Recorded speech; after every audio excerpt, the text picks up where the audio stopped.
ರಾತ್ರಿಯಿಂದ ಸುರಿದ ಧಾರಾಕಾರ ಮಳೆಯಿಂದಾಗಿ ಸಿಲಿಕಾನ್ ಸಿಟಿಯ ಹಲವು ತಗ್ಗು ಪ್ರದೇಶಗಳಿಗೆ ಹಾಗೂ ಮನೆಗಳಿಗೆ ನೀರು ನುಗ್ಗಿವೆ.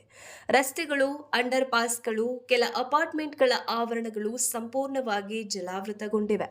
ಇದರಿಂದ ಜನರು ರಾತ್ರಿಯೆಲ್ಲ ಪರದಾಡುವಂತಾಗಿದೆ.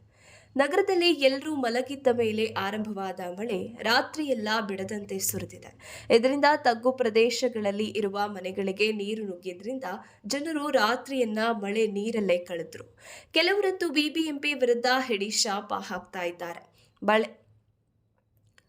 ಮಳೆ ಬಂದು ಸಮಸ್ಯೆ ಆದಾಗ ಮಾತ್ರ ಬಂದು ಬಿಬಿಎಂಪಿಯಲ್ಲಿ ಇರುವವರು ಕ್ಲೀನ್ ಮಾಡಿ ಹೋಗ್ತಾರೆ, ಅದಕ್ಕೆ ಶಾಶ್ವತ ಪರಿಹಾರ ಕಂಡುಕೊಳ್ಳೋದಿಲ್ಲ ಅಂತ ನಗರವಾಸಿಗಳು ಹೇಳ್ತಾ ಇದ್ದಾರೆ.